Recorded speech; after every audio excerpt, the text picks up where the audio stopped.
The Daffodils. The Daffodils poem is written by William Wordsworth. And William Wordsworth is a romantic poet. Romantic poet. What is romantic poet? Romantic poet means the poet who writes about the natural beauty. प्राकृतिक सुंदरता के बारे में जो लिखता है. तो William Wordsworth भी एक रोमांटिक पोइट है. विलियम वर्ड्सवर्थ क्या करता है? One day he was taking a walk with his sister डोरथी. एक बार वो वॉक पे होता है, घूमने निकलता है अपनी बहन के साथ में, ठीक है. और वहां पर वो जब घूम रहा होता है तो क्या देखता है? लार्ज नंबर ऑफ डैफोडिल्स देखता है, growing close to the water side. पानी के साथ में किसी लेक के पास में बहुत सारे डैफोडिल्स के फूल उगे हुए थे. और फिर वो उसको ये इतना अच्छा नज़ारा लगता है, इतना इंस्पायर होता है इन डैफोडिल से कि वो इनके ऊपर पोएम लिखता है. So let's start the poem. First we will do the word meaning of the poem. I wandered lonely as a cloud that floats on high over vales and hills when I all at once I saw crowd a host of golden daffodils. तो wandered का मतलब क्या होता है? To रोम, घूमना, ठीक है, या भटकना भी होता है वैसे जनरली. तो वेंडर्ड का मतलब भटकना होता है, घूमना पर्पजलेसली घूमना, जब हम वैसे ही घूम रहे होते हैं. मान लो एक जनरल वॉक पे हैं तो उसके लिए हम वेंडर्ड वर्ड उसके लिए भी हम यूज कर सकते हैं. लोनली का मतलब अकेला, क्लाउड्स बादल, फ्लोट्स मीन्स तैरता है, तैरना, फ्लोट्स मीन्स तैरना. एंड वेल्स का मतलब क्या होता है? वेल्स का मीनिंग होता है वैली, घाटी. और हिल्स मीन्स पहाड़िया, क्राउड भीड़. और होस्ट का मतलब क्या होता है? होस्ट का मतलब होता है ग्रुप ऑफ समथिंग. किसी चीज का जो ग्रुप होना उसको होस्ट बोल देते हैं. तो यहाँ पर होस्ट किसके लिए? डैफोडिल्स के ग्रुप को के लिए होस्ट वर्ड यूज हुआ है. बीनीथ मीन्स नीचे. फ्लटरिंग का मतलब फड़फड़ाना. Dancing you know the meaning. Stars shine twinkle on milky way. Milky way means दुधिया कलर के लिए हम मिल्की वर्ड यूज करते हैं, ठीक है. तो जैसे तारों वाली रात होती है ना, उसको हम मिल्की वे बोल सकते हैं. स्ट्रेस्ड मीन्स फैलना. मार्जिन का मतलब, एक तो मार्जिन का मतलब होता है अंतर, और एक मार्जिन का मतलब होता है to do something better, superior करना कोई चीज, बेहतर करना कोई चीज, ठीक है, या सुपीरियर कह सकते हैं. ग्लांस मीन्स नजर. टॉसिंग का मतलब उछालना होता है. वेव्स लहरें, ठीक है. नहीं, sorry, I told the wrong meaning of margin. Margin का मतलब टू डू समथिंग बेटर नहीं होता है. मार्जिन का मतलब होता है, एक तो मार्जिन का मतलब होता है अंतर, जैसे कि ही वोन बाय ए नैरो मार्जिन, थोड़े कम अंतर से ही वो जीता भाई, ठीक है. एक मार्जिन का मतलब होता है स्पेस, जगह के लिए हम मार्जिन वर्ड यूज कर देते हैं, ठीक है. अब आउटडिड का मतलब होता है to do something better. Sparkling means spark करे, चमकते हुए कह सकते हैं हम, ठीक है. जोकेंट का मतलब क्या होता है? चीयरफुल. गेज्ड मीन्स देखना, घूरना. ओफ्ट का मतलब ओफन, प्राय, ठीक है. वैकेंट. पेंसिव का मतलब होता है सैड, ठीक है. पेंसिव मूड, सैड मूड, ठीक है.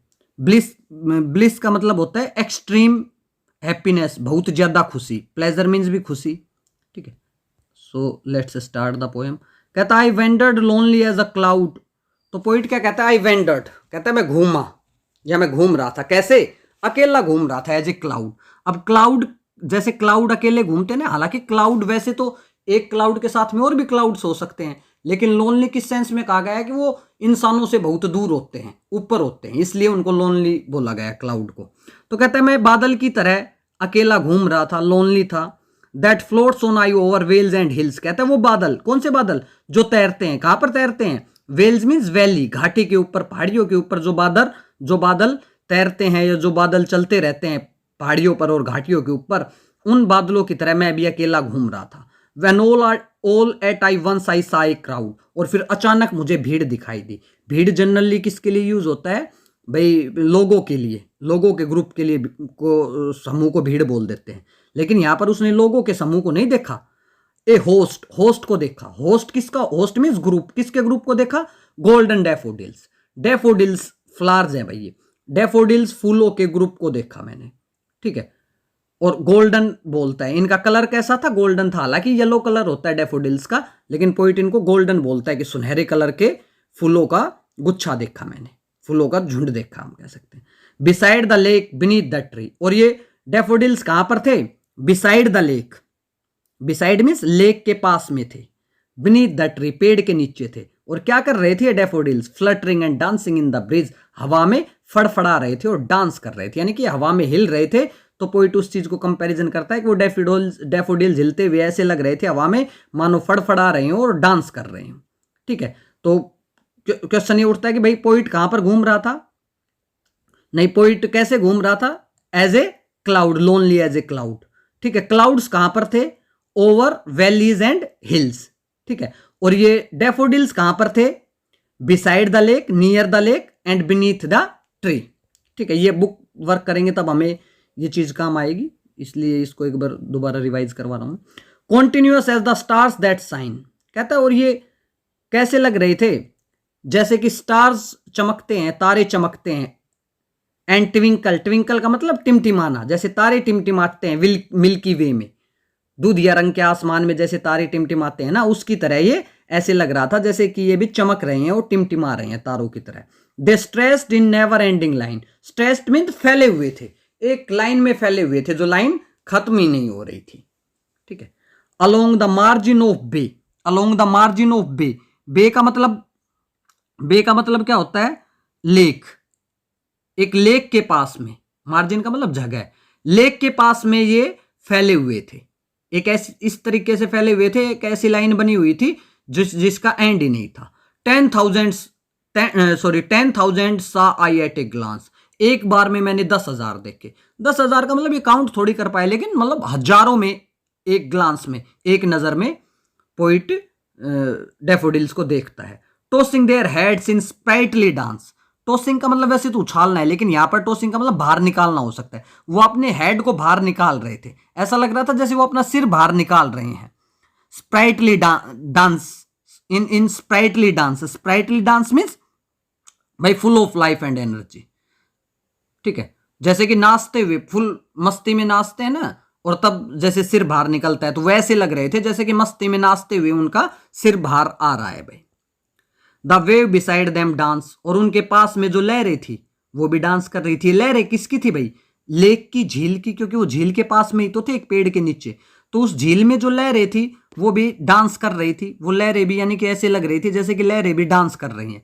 But they out did the sparkling wave in glee, लेकिन उन्होंने आउट डिड मीन्स वो उनसे बेहतर लग रहे थे भाई। ये फ्लावर्स का जो डांस था, फ्लावर्स जो हिल रहे थे, वो जो स्पार्कलिंग चमकती हुई वेव्स थी उनसे कहीं ज्यादा बेहतर लग रहे थे। इन ग्ली मीन्स खुशी में। A poet could not be but gay, और कहता है ऐसी चीज को देखकर पोइट खुश होने के सिवाय कुछ नहीं हो सकता है। गे का मतलब खुश। कहता है ऐसा नजारा पोइट देखेगा तो वो खुश होगा। इन सच ए जोकंड कंपनी, कहते हैं जब ऐसी जोकंड में, जैसी चीयरफुल संगति में रहेंगे, ऐसी चीयरफुल कंपनी में रहेंगे तो पोइट जरूर खुश होगा। चीयरफुल कंपनी किसको बोलता है? कि जहां पर भाई डैफोडिल्स जो है ना वो डांस कर रहे हैं और वेव्स भी जो है ना वो डांस कर रही हैं। I gazed and gazed but the little thought, कहता है मैंने, गेज्ड मीन्स घूरना, देखता रहा, मैं देखता रहा, और एक विचार आया। What wealth the show to me had brought, कि क्या वेल्थ है ये, कितना बड़ा धन है ये। उस नजारे को कहता है कितना बड़ा धन है ये, सो ये जो नजारा है ये मेरे लिए कितना बड़ा धन लेके आया है। यानी कि पोइट कहता है कि पैसे से भी कहीं बढ़कर है ये नजारा। ठीक है, ये असली वेल्थ है ये नजारा। For oft when on my couch I lie, कहता ओफ्ट मीन्स ओफन, जब मैं अपने कोच में लेटता हूं, अपने बिस्तर पर लेटता हूं। इन वैकेंट और इन पेंसिव मूड, पेंसिव मीन्स दुखी, सैड मूड में होता हूं या खाली होता हूं, उस टाइम पे जब मैं अपने बिस्तर पर लेटा रहा होता हूं। दे फ्लैश अपॉन दैट इनवर्ड आई, तो कहता है ये नजारा जो है ना, ये फूलों का नजारा फ्लैश करता है, चमकता है। कहां पर? That inward eyes, inward eyes means आंतरिक, मन की आंखों से मेरे मन में ये नजारा फ्लैश करता है। Which is the bliss of solitude, और कहता है जब ये नजारा, यानी कि flash upon that inward eyes का मतलब पोइट रिकॉल्स करता है इस नजारे को। जब पोइट सैड मूड में होता है या फ्री होता है, उस टाइम पे पोइट ने जो ये नजारा देखा था, इस नजारे को याद करता है, रिकॉल करता है, और कहता है which is a bliss of solitude, और कहता है ये एकांत में होने का एक प्रकार से खुशी है, ये वरदान है। एकांत की सबसे बड़ी खुशी होती है ये। एकांत की सबसे बड़ी खुशी क्या है कि भाई मैं इस नज़ारे को याद करता हूँ। And then my heart with pleasure fills, और कहता है तब मैं ये नज़ारा याद करता हूँ ना, जो मैंने डैफोडिल्स का देखा था नज़ारा, अकेला होता हूँ तब याद करता हूँ, तो मेरा मन जो है, मेरा हार्ट, दिल, मन, वो भर जाता है किससे? खुशी से, प्लेजर से। And dance with the daffodils, और मेरा मन भी उन डैफोडिल्स की तरह नाचने लगता है। नाचने लगता है मतलब झूमने लगता है, खुशी से भरपूर होता है उसका मन जब वो इस नज़ारे को याद करता है। ये पोएम विलियम वर्ड्सवर्थ के द्वारा लिखी गई थी। Now we will do the book work of this chapter. Book work, so this is the book work. One day while walking in the countryside the poet saw, जब poet walk कर रहा था country side में तो poet ने क्या देखा था भाई? पोइट ने क्या देखा था? द पोइट सा डैफोडिल्स, डैफोडिल्स देखे थे। मैं स्लाइड चेंज कर देता हूं जिसमें मैंने फिलअप कर रखे हैं पेंसिल से ना आपके लिए क्वेश्चंस को, वो स्लाइड चेंज कर देता हूं मैं। Yes, it is here. कहता है the poet says one day while walking in the countryside the poet saw, जब वॉक कर रहा था कंट्री साइड में तो पोइट ने क्या देखा? पोइट ने देखे डैफोडिल्स। तो इसमें हम क्या फिलअप कर देंगे? डैफोडिल्स। उसने थाउजेंड्स ऑफ डैफोडिल्स भी कर सकते हैं। या the flowers were growing, flowers grow हो रहे थे। कहां पर ग्रो हो रहे थे? फ्लावर्स कहां पर उगे हुए थे भाई? Beside the lake, beside means पास में, लेक के पास में, एंड बीनीथ द ट्री, और पेड़ों के नीचे। ठीक है। The flowers were in breeze, हवा में क्या कर रहे थे? The flowers were dancing, fluttering and dancing, flutter कर रहे थे ना, फड़फड़ा रहे थे और डांस कर रहे थे। The poet recalls this site, और पोइट इस नजारे को कब याद करता है? जब वो अकेला होता है और जब पेंसिव मूड में होता है, when he is in pensive mood और when he is in free mood. ठीक है, वैकेंट मूड में या पेंसिव मूड में होता है। The poet has compared himself to, poet अपने आप को कंपेयर करता है। शुरू में बोलता है ना पोइट कि मैं घूम रहा था, किसकी तरह घूम रहा था? As cloud, lonely cloud. तो पोइट किससे कंपेयर करता है? लोनली क्लाउड से अपने आप को कंपेयर करता है। दैट इज पासिंग ओवर, और वो लोनली क्लाउड कहां से पास कर रहे थे? Over hills and valleys. कहां से पास कर रहे थे? हिल्स और वैलीज के ऊपर से। He has compared the daffodils to, और फिर बाद में वो डैफोडिल्स को किससे कंपेयर करता है? स्टार्स से कंपेयर करता है ना, कि स्टार्स थे जो मिल्की वे में जो स्टार्स होते हैं उनकी तरह थे ये। ठीक है, अब हम करेंगे इस पोएम की राइम स्कीम। राइम स्कीम का मतलब क्या है कि जो पोएम में लास्ट की साउंड होती है ना, वो, चलो मैं एक बार वापस पोएम पे चलेंगे, तब एक बार मैं बताऊंगा आपको। वो पोएम हमें फिर देखनी पड़ेगी एक बार, तब ये चीज समझ में आएगी। इसमें हमने क्या करना है? सर्किल करना है ओड को, जो अलग है ना इन तीनों में से, उसको सर्किल करना है। Sprightly, brightly, mightily. तो इसमें से अलग क्या है? स्प्राइटली और ब्राइटली, ये मीनिंग के आधार पे अलग होगा। इसमें ए पार्ट में तो ये माइटली हो जाएगा। ठीक है, स्प्राइटली और ब्राइटली का लगभग एक ही मीनिंग होता है। ठीक है, इसमें हम साउंड के आधार पे अलग कर देंगे। Pleasure, forever, measure. तो प्लेजर, फॉरएवर, मेजर, तो इसमें से हम किसको अलग कर देंगे? प्लेजर और मेजर की तो सेम साउंड है, फॉरएवर को अलग कर देंगे, साउंड के आधार पे अलग कर देंगे। Fluttering, sparkling, mingling, fluttering, sparkling, mingling.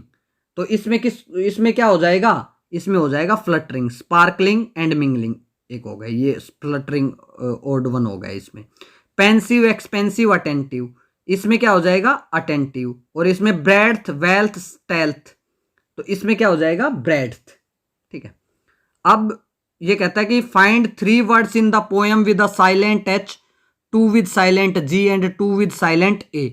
हमने पोएम में से वो वर्ड्स निकालने, साइलेंट वर्ड्स निकालने। साइलेंट का मतलब जो जिनके अंदर एच साइलेंट हो। तो जैसे विच वर्ड है ना, विच वर्ड में एच साइलेंट होता है, विच नहीं बोला जाता। वैन में भी वैन नहीं बोला जाता, ये वैन। एंड वाट नहीं बोला जाता, एच नहीं बोला जाता, यानी कि वाट। तो इसमें विच में when, which, when and what, इनमें एच साइलेंट है। तो एच साइलेंट, एच का एग्जाम्पल ये हो गया। नेक्स्ट में क्या है? जी साइलेंट हो। ब्रोट, BROUGST, इसमें जी साइलेंट है। थोट, TOUGST, इसमें भी जी साइलेंट है। तो जी साइलेंट वाले एग्जाम्पल ये हो गए। ए साइलेंट वाले देखो, हेड, HEAD, हेड नहीं बोला जाता इसको, हेड ए साइलेंट है, और बीनीथ में भी ए साइलेंट है। ठीक है, इसके एग्जांपल हो गई ये। Now move to next. ये इसमें आपने जो है ना एग्जांपल देना है एलिट्रेशन का। एलिट्रेशन का मतलब क्या होता है, C1 पार्ट में एलिट्रेशन होता है जब एक वर्ड की रिपीटेड, दो वर्ड्स है मान लो, जैसे आई सा ए सा, ठीक है, सा ए सा, एस की साउंड रिपीट हो रही है। यदि दो वर्ड्स के फर्स्ट लेटर आगे पीछे वर्ड्स आते हैं, उनके फर्स्ट लेटर सेम होते हैं, तो वो एलिट्रेशन का एग्जांपल है। ये आप अपनी बुक से निकाल सकते हैं। ठीक है, दूसरा ये एक एग्जांपल इसके अंदर, जैसे सिमली का एग्जांपल आया था कि लोनली एज क्लाउड, आई वेंडर्ड लोनली एज क्लाउड। जब हम एक चीज को दूसरी चीज से कंपेयर करते हैं ना एज लगाकर, तो उसको हम सिमली बोलते हैं। ये अलंकार होता है भाई। ठीक है, सिमली बोलते हैं हम इसको। तो हमने इनको मैच करना है। इसमें देखो क्या मैच करना है हमने, एज लाउड। एज लाउड को किससे मैच करेंगे, एज लाउड को किससे मैच करेंगे हम, as loud as thunder. As merry, merry means as खुश होता है, मैरी का मतलब, एज मैरी को किससे मैच करेंगे हम, एक बार आप अनुमान लगा के देखिए आप किससे मैच कर सकते हैं। As merry, as merry as lark. As quiet as quiet को किससे मैच करेंगे, एज क्वाइट एज माउस। कहां गया mouse, as quiet as mouse. As ageless को किससे कंपेयर करेंगे, as ageless as the sun. As afraid as a grasshopper. And as blind as a bat, as blind as a bat. ठीक है, अब एक बार हम इसका वो कर लेते हैं, रैम स्कीम। रैम स्कीम क्या होता है, जैसे देखो क्लाउड, हिल्स, क्राउड। देखो क्लाउड और क्राउड इन दोनों के सेम साउंड है। हिल्स, डैफोडिल्स इन दोनों के सेम साउंड है। ट्रीज, ब्रीज साउंड सेम है ना। तो लास्ट वर्ड की, जैसे इसको हम नाम दे देंगे, क्लाउड को हमने ए कर दिया, और हिल्स साउंड डिफरेंट हो गई ना क्लाउड से, तो बी कर दिया। क्राउड वाली साउंड कौन सी है, क्लाउड वाली है, तो इसको फिर इसके आगे भी लिख देंगे ए। फिर डैफोडिल्स में कौन सी साउंड है, हिल्स वाली है, तो हिल्स को क्या दिया था, बी, तो ये बी लिख देंगे इसके सामने। ट्रीज, इनमें से ऊपर आई नहीं है, तो ये नई साउंड हो गई, तो इसको सी नाम दे देंगे। ब्रिज, ये भी सी हो गया। तो इसकी रैम स्कीम क्या हो गई, ए बी सी। ठीक है, ये राइम स्कीम हो गई इसकी पोएम की। ठीक है, इस तरीके से हम पोएम की राइम स्कीम दे सकते हैं। ए बी सी, ये राइम स्कीम हो गई।